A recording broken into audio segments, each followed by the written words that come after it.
Whatever Tess's reasoning, some spirit had induced her to dress herself up neatly as she had formerly done, and come out into the fields, harvest hands being greatly in demand just then. This was why she had borne herself with dignity, and had looked people calmly in the face at times, even when holding the baby in her arms. The harvest-men rose from the shock of corn, and stretched their limbs, and extinguished their pipes. The horses, which had been unharnessed and fed, were again attached to the scarlet machine. Tess, having quickly eaten her own meal, beckoned to her eldest sister to come and take away the baby, fastened her dress, put on the buff gloves again, and stooped anew to draw a bond from the last completed sheaf for the tying of the next. In the afternoon and evening the proceedings of the morning were continued, Tess staying on till dusk with the body of harvesters. Then they all rode home in one of the largest waggons, in the company of a broad tarnished moon that had risen from the ground to the eastwards, its face resembling the outworn gold-leaf halo of some worm-eaten Tuscan saint. Tess's female companions sang songs, and showed themselves very sympathetic and glad at her reappearance out of doors, though they could not refrain from mischievously throwing in a few verses of the ballad about the maid who went to the merry greenwood and came back in a changed state.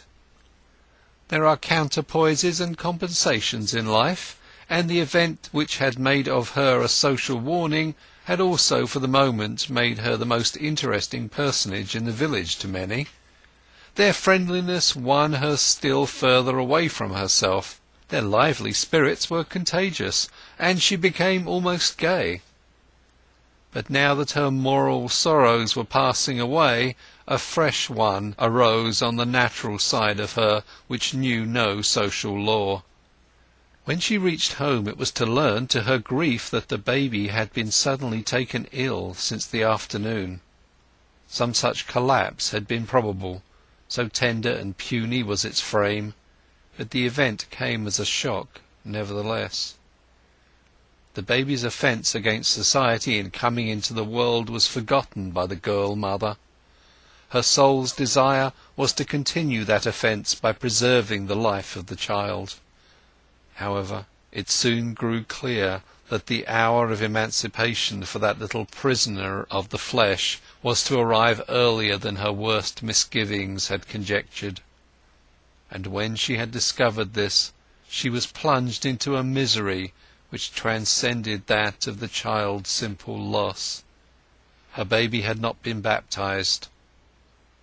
Tess had drifted into a frame of mind which accepted passively the consideration that if she should have to burn for what she had done, burn she must, and there was an end to it. Like all village girls, she was well grounded in the Holy Scriptures, and had dutifully studied the histories of Aholah and Aholibah, and knew the inferences to be drawn therefrom. But when the same question arose with regard to the baby, it had a very different colour. Her darling was about to die, and no salvation. It was nearly bedtime, but she rushed downstairs and asked if she might send for the parson.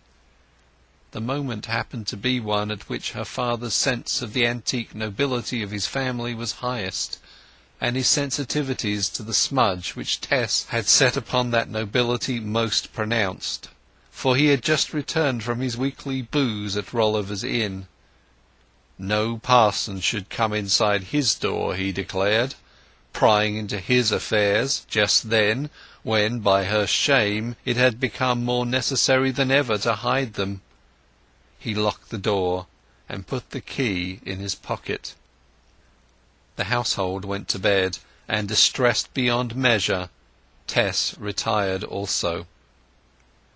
She was continually waking as she lay, and in the middle of the night found that the baby was still worse. It was obviously dying, quietly and painlessly, but none the less surely. In her misery she rocked herself upon the bed. The clock struck the solemn hour of 1, that hour when fancy stalks outside reason, and malignant possibilities stand rock firm as facts. She thought of the child consigned to the nethermost corner of hell as its double doom for lack of baptism and lack of legitimacy, saw the arch-fiend tossing it with his three-pronged fork, like the one they used for heating the oven on baking days, to which picture she added many other quaint and curious details of torment sometimes taught to the young in this Christian country. The lurid presentiment so powerfully affected her imagination in the silence of the sleeping house that her nightgown became damp with perspiration, and the bedstead shook with each throb of her heart. The infant's breathing grew more difficult, and the mother's mental tension increased. It was useless to devour the little thing with kisses.